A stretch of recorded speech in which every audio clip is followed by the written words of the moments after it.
It is midnight. Your house is perfectly still. And then it starts. The wet, relentless sound of your dog chewing their own leg raw at the foot of the bed. You have already tried everything the pet store sells. You have already spent a small fortune at the vet on pills that work for 3 weeks and then stop working entirely. And you are lying there in the dark feeling completely out of options. Here is what no one in that clinic is telling you. Those prescription pills are not solving anything. They are renting you a few weeks of peace, while the real problem keeps quietly building underground. The actual answer to your dog's chronic scratching, their yeast overgrowth, and their vulnerability to parasites is not in a prescription bottle. It is in your kitchen right now. If you caught the thumbnail before clicking this video, you already know what direction we are heading. I am going to walk you through exactly how a teaspoon of simple, cheap pantry staples can shut down the itch from the outside, rebuild your dog's skin from the inside, and make your dog biologically unattractive to fleas and ticks. I am Dr. Lisa Carver, a functional veterinarian with over a decade of working with dogs who have burned through every conventional allergy protocol available and are still scratching. My approach is not anti-medicine. It is pro-root cause. Because the truth is, most chronic skin conditions in dogs are a symptom of something happening much deeper. And treating the surface never fixes what is underneath. Today, we are doing this in 3 stages. Fast relief you can start tonight. A natural parasite shield that works from the inside out. And the long game strategy that makes all of this actually stick. Let's get into it. Stage 1 is immediate relief. When a dog is in a full itch flare, their skin is not simply uncomfortable. It is in active physiological crisis. Inflammation is pulling blood to the surface. Histamines are flooding the tissue. Every single scratch of their nail creates a microscopic wound that bacteria immediately moves into. We have to break that cycle tonight. The first situation I want to address is hot spots. You have seen these. That quarter-sized circle of red, weeping, furious skin your dog cannot leave alone no matter what you do. Walk into your kitchen and find your unrefined, cold-pressed coconut oil. Not liquid cooking oil. The solid, white, waxy kind. Coconut oil is rich in lauric acid, a fatty acid with well-documented natural antibacterial and antifungal action. You take a small amount on your fingertip and press it gently and directly onto that inflamed patch. What happens is layered. The surface temperature of the skin drops almost immediately. A light physical film forms that seals the wound from incoming bacteria, and the lauric acid begins breaking down the microbial population sitting on the surface of the wound that is contributing to the redness and heat. And here is the bonus. If your dog turns around and licks it off the moment you apply it, that is perfectly fine. Coconut oil is genuinely nutritious for them internally as well.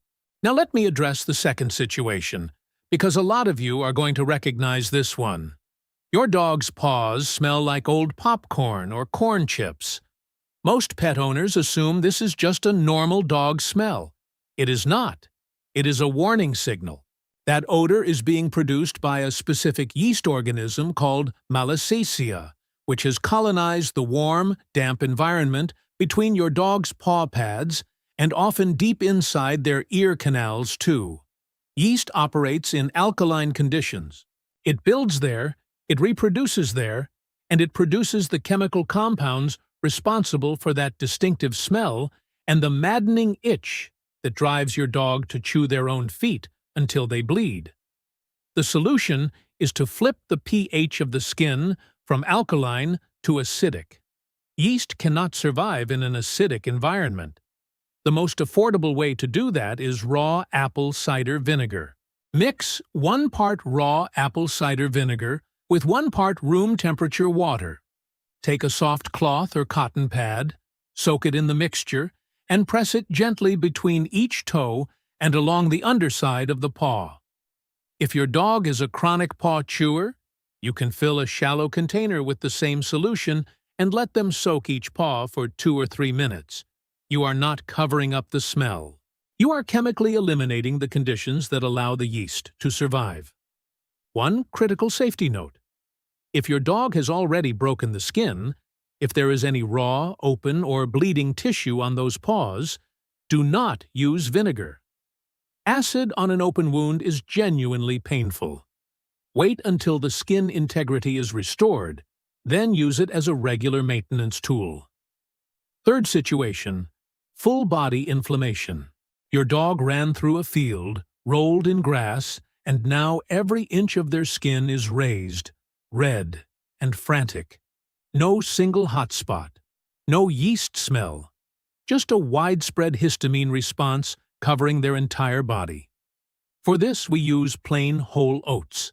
Grab the kind with 0 additives, 0 sweeteners, 0 flavor from your pantry. Put a generous cup into a blender and run it until you have a fine white powder.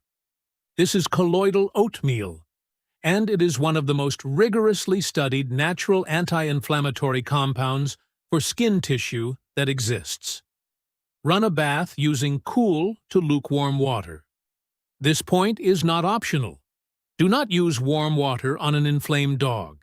Heat causes blood vessels near the surface of the skin to dilate, pulling even more inflammatory fluid to the tissue and amplifying the itch response significantly.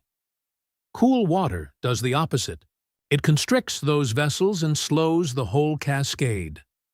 Stir your oat powder into the water until the bath turns milky. Let your dog sit in it for a full 10 minutes. Use a cup to continuously pour the water over areas that are not submerged. When you take them out, pat them dry gently. Do not rub. Rubbing stimulates the nerve endings in the skin and reactivates the itch signal. What you will see afterward is a dog who can finally drop their head, exhale, and actually sleep. And the fourth situation is one that gets missed constantly. Your dog is licking compulsively, but their skin is actually fine. The licking started during a flare. It became a habit, a repetitive anxiety behavior that the brain kept running even after the initial trigger resolved. For this one, go to your refrigerator and pull out a large whole carrot. Put it in the freezer for 2 hours. The cold numbs the gum tissue slightly, which is self-reinforcing for a dog in an agitated state. The chewing action itself releases a cascade of calming neurochemicals, and the carrot delivers a meaningful dose of beta-carotene, which the body converts to vitamin A, a key nutrient in the cellular repair of skin tissue. It redirects the compulsive behavior into something productive. All right, the immediate fires are out. Your dog is comfortable for tonight. Now, we move to stage 2. Making your dog something that bugs genuinely do not want to land on. Let me explain how parasites locate a host. Fleas and ticks are not using vision to find your dog. Their eyesight is extremely limited. They are hunters of chemistry. They track the carbon dioxide from breathing, the lactic acid off the skin, and specific compound signatures present in mammal blood. What we want to do is make your dog chemically confusing and biologically unappealing to parasites without introducing a neurotoxic pesticide into their bloodstream every month.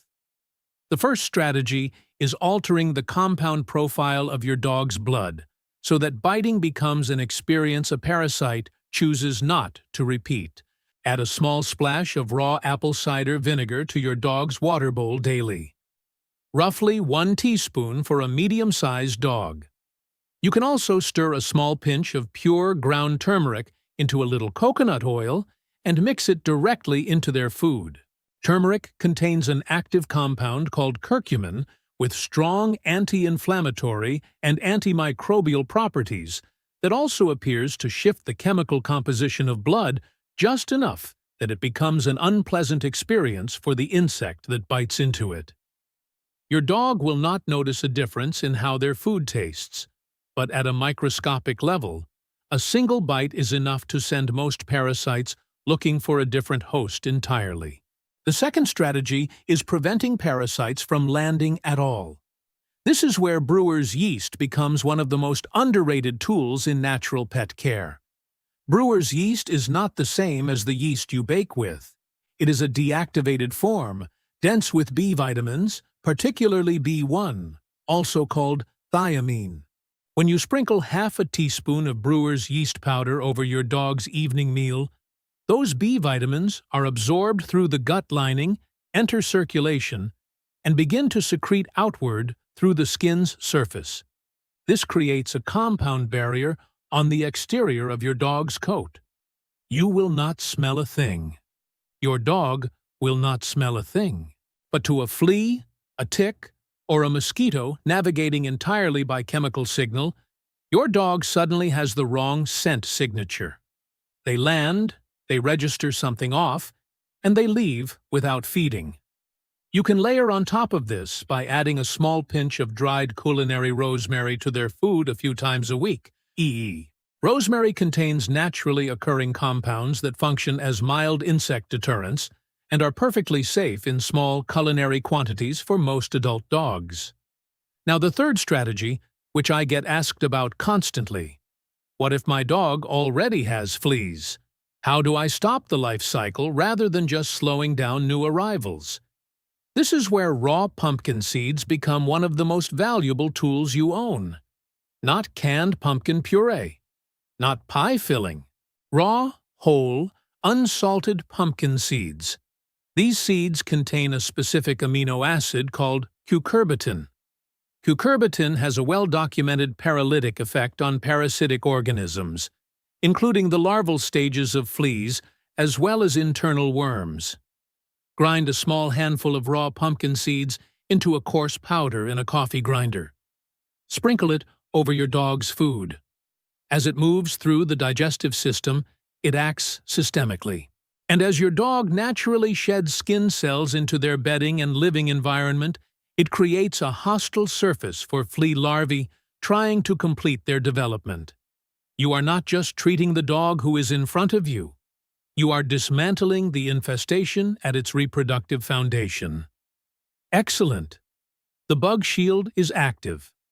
Now we go to stage 3, where everything we have just done actually becomes permanent. I want you to hear this clearly. If your dog is scratching every single day without a break, the origin point of that problem is almost certainly not their skin. It is their gut. Here is the chain. Most commercial dry kibble is built around cheap, high-volume starches: corn, wheat, white potato, processed rice. When those starches enter your dog's digestive system, they convert rapidly into simple sugar. And that sugar does two destructive things. It fuels the overgrowth of yeast populations inside the gut, which produce inflammatory byproducts that enter the bloodstream, and it destabilizes the balance of beneficial bacteria that are responsible for regulating immune function. When the gut microbiome is disrupted, the immune system shifts into a permanent state of heightened reactivity. It begins misidentifying harmless environmental inputs, grass pollen, household dust, a specific protein source, as biological threats, and it responds to those false threats with a full inflammatory attack that manifests outward as the red, rashy, unbearably itchy skin you are trying to fix. This is why topical treatments and allergy pills never fully resolve the problem. You are silencing the alarm while leaving the fire burning underneath. To genuinely fix the skin, you have to fix the gut first. The most accessible way to begin rebalancing the gut microbiome is through fermented dairy. 1 tablespoon of plain, unsweetened goat milk kefir or plain whole milk yogurt added to your dog's bowl each day introduces billions of live probiotic cultures.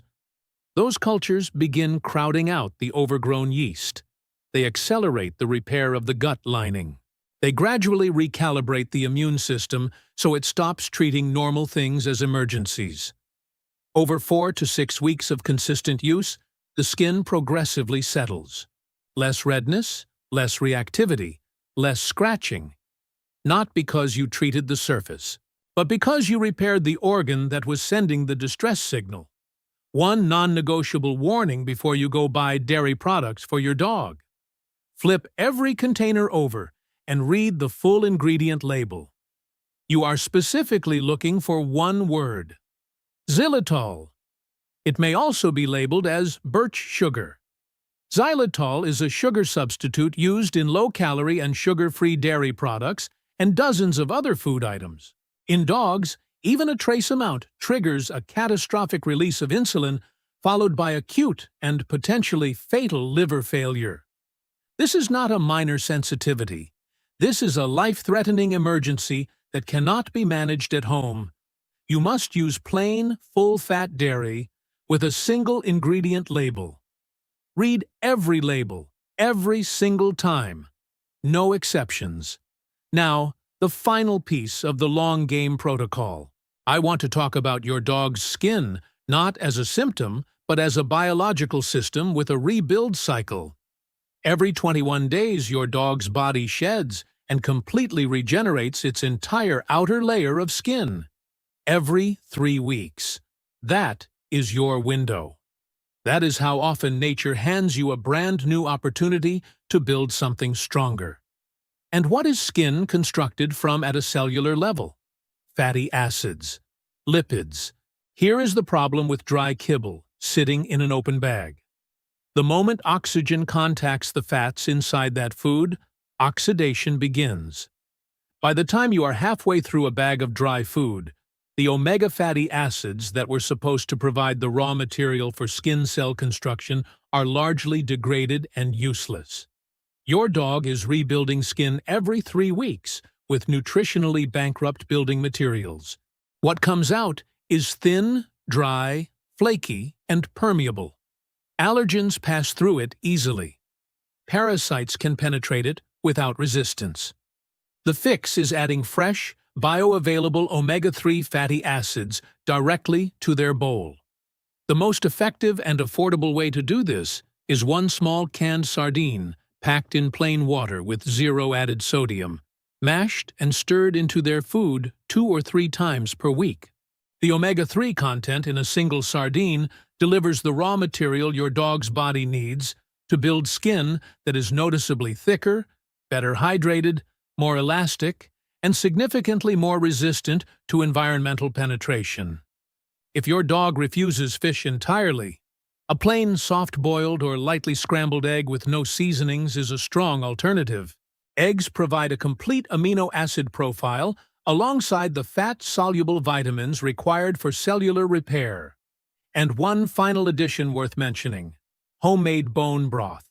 Take beef knuckle bones or a whole chicken carcass and cover them with cold water in a slow cooker. Run it on low for 12 to 24 hours. What you produce is a liquid dense with collagen, glycine, and gelatin. Stir a few tablespoons directly over your dog's kibble. It adds hydration, adds the collagen compounds that repair the gut lining, and adds a flavor that makes even the most stubborn eaters genuinely excited about their bowl.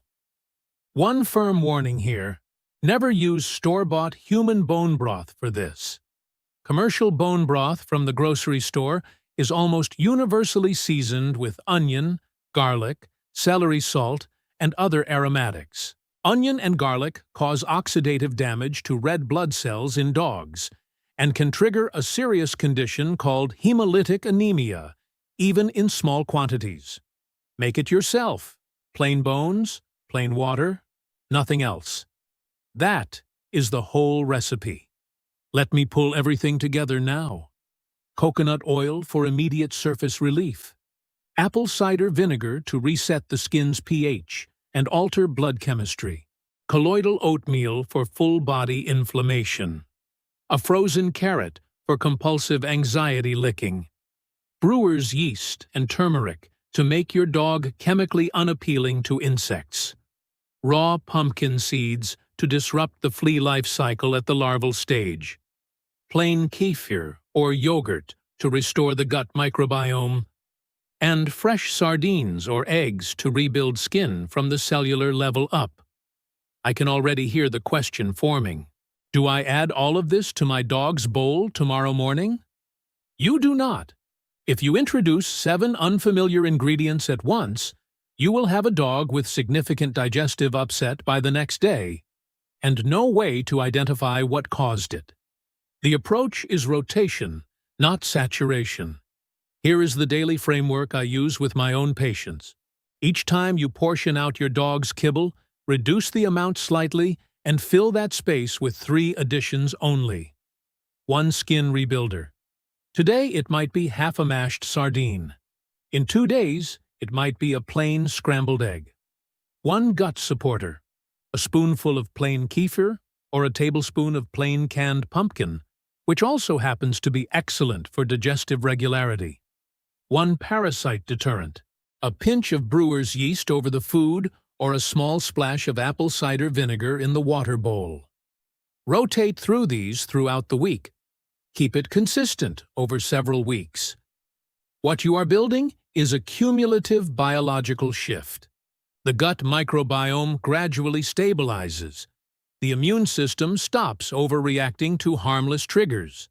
The skin regenerates thicker and more resilient with every 21-day cycle. And your dog becomes progressively less appealing as a target for parasites, not because of a chemical in their bloodstream, but because of the compound changes happening at every level of their biology. This is not a fast fix, but it is a real one. Watching a dog scratch themselves into misery night after night is one of the most helpless experiences you can have as a pet owner. The fact that you are here, that you are looking past the surface-level solutions for something that actually addresses what is driving this, says everything about the relationship you have with that animal. If this gave you a clear path forward, tap the like button before you go. It signals to the platform that honest, practical information like this deserves to reach more people who need it. Subscribe if you want to keep getting this kind of content, because we go deep on dog health every single week. And leave a comment right now. Tell me what your dog is dealing with. Chronic scratching, a flea problem you cannot shake, yeast that keeps coming back no matter what you try. Tell me where you are. I read every comment, and your situation might be exactly what someone else scrolling right now needs to see. Go give your dog a good scratch behind the ears tonight. They are lucky to have you. I will see you in the next one.